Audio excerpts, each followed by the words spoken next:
Today I want to share with you a lesson that actually it's taken me about 30 years of my life to learn. And it's a lesson that started when I was around 5 years old. So I grew up in Salford, Manchester, and actually, contrary to what you see before you today, I was a very quiet child. I was very meek, I was very intense, and actually to outsiders I was quite an aloof kid. I was quite cold, which is slightly odd for a child, but that's how I was slightly perceived. And just to give you an example, so whenever we would have people who would turn up to the house, so I'm talking about my own flesh and blood here, so cousins or aunties or uncles, they would knock on the door and I would scurry as fast as I could to the top of the house. We lived in this very tall, long terrace. And I would kind of make myself into this tiny shape, and I would hide in this nook that existed between my bedroom wall and my bed. And this made me really different to all my other siblings. So there were 4 of us in total. So I've got an elder sister who's 10 years older than me, wildly gregarious, very willful, very ambitious. I have an elder brother, complete opposite again, a real dreamer, a real kind of head in the clouds sort of kid. In fact, I remember he spent about 11 months of 1984 genuinely believing he was Eddie Murphy in Trading Places, complete with the laugh and everything. And then I had a younger brother who was a little bit younger than me, but was very warm, very kind-hearted, and a really chilled-out kid. So here we were, this wildly divergent bunch of children, all thrown together, connected by nothing more than the parents who led us and the DNA that we shared. And one other area in which we were very different was by how much we wanted to connect with our parents, in particular my mum. Because despite appearances, I actually was a really sensitive child and I felt things really deeply. And one of the things I wanted more than anything was to connect with my mum. I wasn't into, kisses and hugs, but it was really important to me that I kind of spoke to her every day. But there were 2 problems with that. One was that none of my siblings appeared to have these same emotional needs as me. And the second was that, so this was in the early 80s, and my mum was one of the first, from what I can remember, real career women. So she was a primary school teacher. Every year she took on 30 kids, and her life from where I was stood was pinballing, basically, from place to place. She didn't have a lot of time. And so I came up with what I thought was a genius idea. I thought, I know what I'm going to do. I'm going to write my mum letters. And so what I would do is, because I shared a room with my elder brother, when he had probably practicing his Eddie Murphy laugh in the mirror, I would write these letters to my mum, and in the letters I would put everything and anything that I was thinking and feeling. And I remember I would fold them into quarters, and I would slip downstairs late at night, because she used to shut her bedroom door before she went to bed, and I would slip these letters, kind of like the man from Milk Tray, under her door, her bedroom door, in the hope that she'd read them before she went to bed. And as invariably happens with families, word got out that I was sending these slightly stalkerish notes to my mum. And, I think my siblings found it slightly odd that I'd chosen the written word in which to communicate with her, but they were okay with it, they were cool with it. I think my father found it rather endearing, and my mum kept them all, and she got it. She got that this was really important for me to connect with her, and if this is what worked for me, that was fine. And I tell you this because it's really representative of how my parents led us, basically. As a family, we absolutely weren't perfect, but we were tight, actually. And we pulled together when times were tough, and when we pulled apart, my parents, in particular my mother, would pull us back together through the parental leadership which she showed us. She was agile, she adapted to the needs of each kid, and, we talk about pivoting nowadays. Well, she emotionally pivoted between all 4 of us every single second of every single day. And this was great because it meant that when as I was growing up, I really understood that diversity, not just amongst a group, but diversity within each individual, was a really important thing. And it could be a real strong structure, actually. And so this is how I lived my life. Until I got to 22 and I left university and I set off into the real world. And I remember my first job was on a women's magazine, and I was so made up that I had this job. I would literally, the night before, it would take me 2 hours to lay out my clothes. You know, I thought I was in some sort of film. And I wasn't actually the same as everyone else on the magazine. I was quite different. I was quite quiet. I only spoke up when it was really required, when I had something relevant to say. But it was okay. I thought I was doing a really good job. And then about 3 months into the job, I remember my boss at the time, who was a very stern, but ultimately very nice lady. She said what I now know is the dreaded words, can I have a word? And so I got up, and I remember I followed her down this very long corridor, and she had these black trousers on and this camel cashmere jumper, so I was not scarred at all, clearly. And I followed her down this corridor, and the entire time that I'd been at this magazine, there was a room which had been shrouded in darkness for the entire 3 months, and it's one of those rooms that nobody ever goes in and nobody ever goes out. And I remember as we were walking down the corridor, my internal monologue was kind of like, not the room of doom, not the room of doom, not, oh shit, the room of doom. And she turned the lights on and she made me sit down. And she turned to me and she said, I'm not sure things are working out for you very well here, are they? And then she said the strangest thing to me. She said, I'm not sure you're hungry enough for this job. And sometimes when you have those moments and the words kind of swim towards you and they stretch and they morph and then you kind of come to. And then she said to me, I tell you what we're going to do. We're going to give it 3 weeks. And if we've not seen a real change, we're going to review the situation. And so I walked out the door. I lived on the other side of London at this point. And I remember I cried all the way across Waterloo Bridge. And I got to my studio where I lived by myself. And I thought about this thing, this hunger. And I remember thinking, this is so unfair. There is nobody as hungry as me. I worked late, I worked every weekend, I was full of ideas. And then I thought about the other people in the office who I knew were deemed hungry, and I knew, wouldn't be losing their job in 3 weeks' time. And it occurred to me, they were all the same bloody person. They were all vocal, they were all aggressive. I remember in meetings they used to speak up, even when they literally had nothing to say, they would just talk. I always found it very odd. But these were the people that were deemed acceptable in that office. And when I look back now, actually, I genuinely believe that that woman thought she was doing the right thing. I think she thought she was being kind. Because what she was saying to me was, she was saying, you need to toughen up a little bit. These are the types of people we are looking for in the real world. And so I made a decision that night that I was going to change. And I'd only change professionally. I would fundamentally be the same connected little kid that I always had been, but I would just change in the office. And so I went into work the next day. And I remember I embraced the corporate language of hunger and every awful mental image that brings up. So I became louder, I became more aggressive, I became slightly intolerant of people. I remember in a 15-year period, I didn't stay in a job longer than 14 months. I was always moving forward. I had zero loyalty to any team.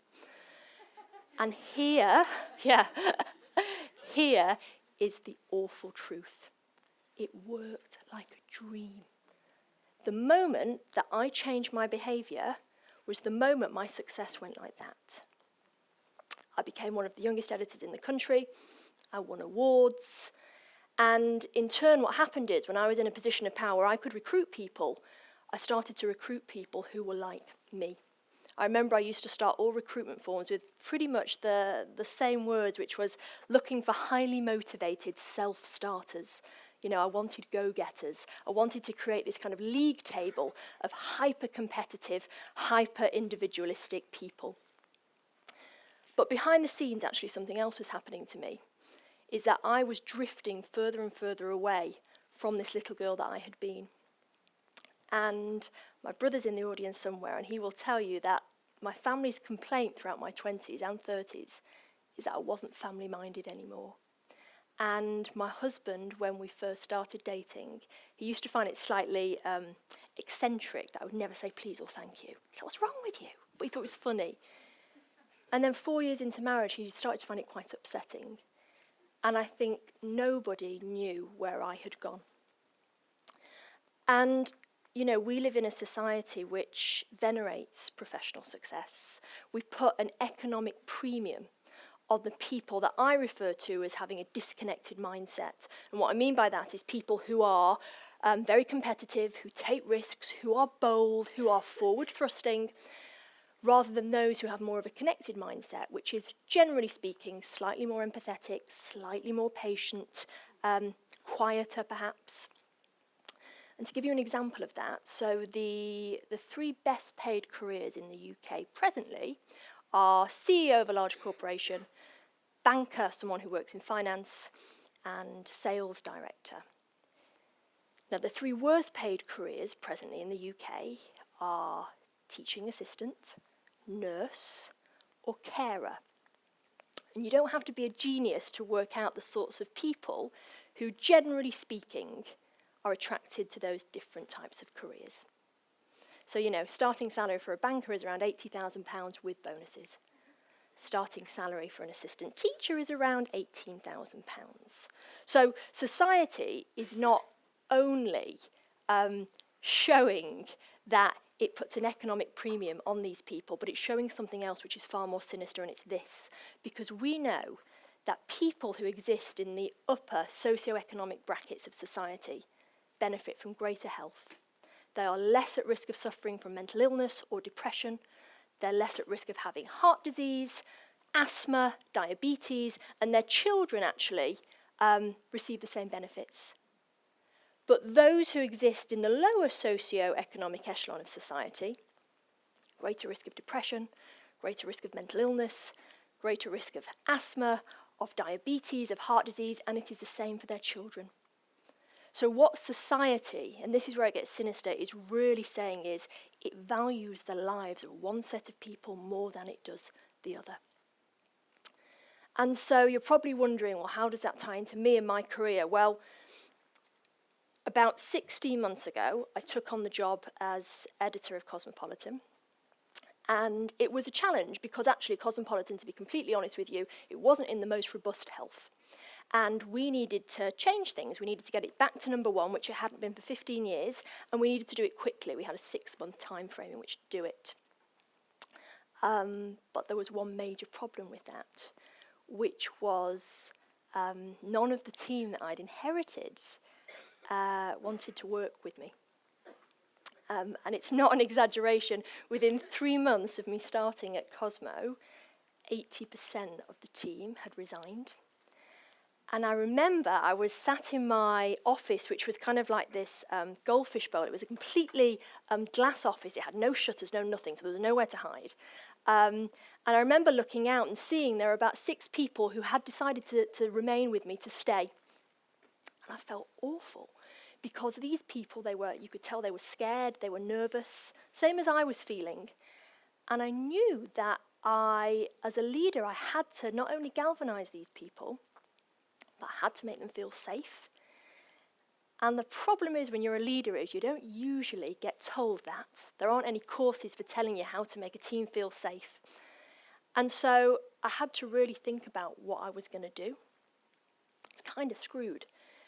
And I had to dig really deep, and I thought about the only safe, very solid structure that I knew, which was the family table around which I'd grown up. And so I made a very conscious decision. I was like, okay, I've got to make this happen. What I'm going to have to do is I'm going to have to lead differently here, and I'm going to have to recruit differently as well. And so where once I'd always had this mental checklist of the sort of person that I was going to recruit, so the go-getters, the ones who could own a room, I had to abandon that. Because the one thing actually that I knew I needed was I needed a connected person. I needed somebody who could help bring this team together. And the truth was I didn't really know whether I still had that in me after 15 years of becoming a ball breaker. I was very scared that had actually departed, that had left me. And so when I started recruiting, I wanted to look at people's entire personality. And also as a boss, what I had to do was let that entire personality come into the office. And I remember the first hire that I made was my number 2, my deputy editor. And by her own admission, she is not particularly vocal. She doesn't like public speaking, but she is kind and she is nurturing, and she has this incredible skill that she can spot when somebody in our office is struggling weeks before anybody else can, often sometimes before they can even spot that they're heading for trouble. She can spot it. The next person that I recruited was one of these go-getters, and that's absolutely great. You know, she is fun and she is feisty, and I always say she's like the project mover. She gets things moving, but she does it with warmth and she does it with humanity. And then I have a wonderful chap who looks after all the budgets on the magazine, which, if you've ever been into a magazine office populated by journalists who have no idea about money or what you do with money, it's not a particularly popular job to do.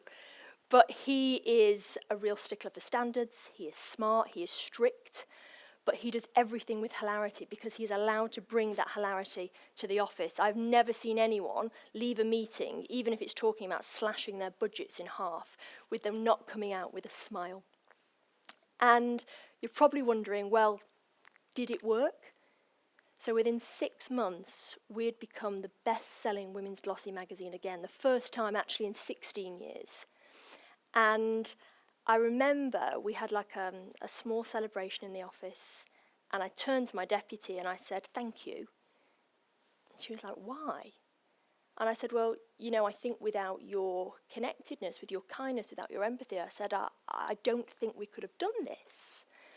And she kind of laughed to herself and she said, "Farrah," she's like, "you are like that." She's like, "You could never have put this wildly divergent team together if you didn't allow people to just be themselves in the office." And that for me was the moment when I realised that actually that little girl had been there all along, and it's just that her voice hadn't been heard until the moment when she knew it was right to speak up, which was the moment that actually I was in trouble. And so, as a kind of homage to her, I want to end today's talk with a letter. But it's not a letter to my mum, it's a letter to my team. Dear team, you all have long careers ahead of you. And along the way, those careers will ask a lot. They will ask of your time, they will ask of your patience, and they will occasionally ask of your sanity. And you will allow all of the above to happen because you want to be successful. But here's something else that may happen.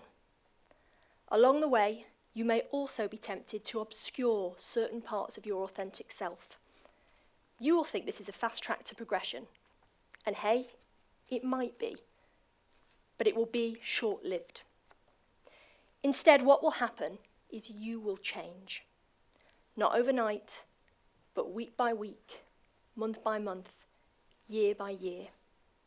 And slowly, parts of your authentic self will start to fade away.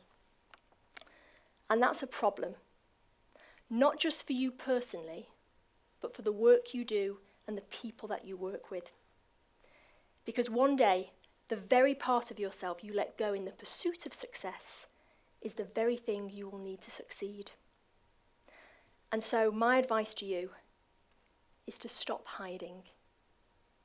Come out from the space between the wall and the bed. Come out without fear. Come out without judgment. Come out and thrive. Thank you.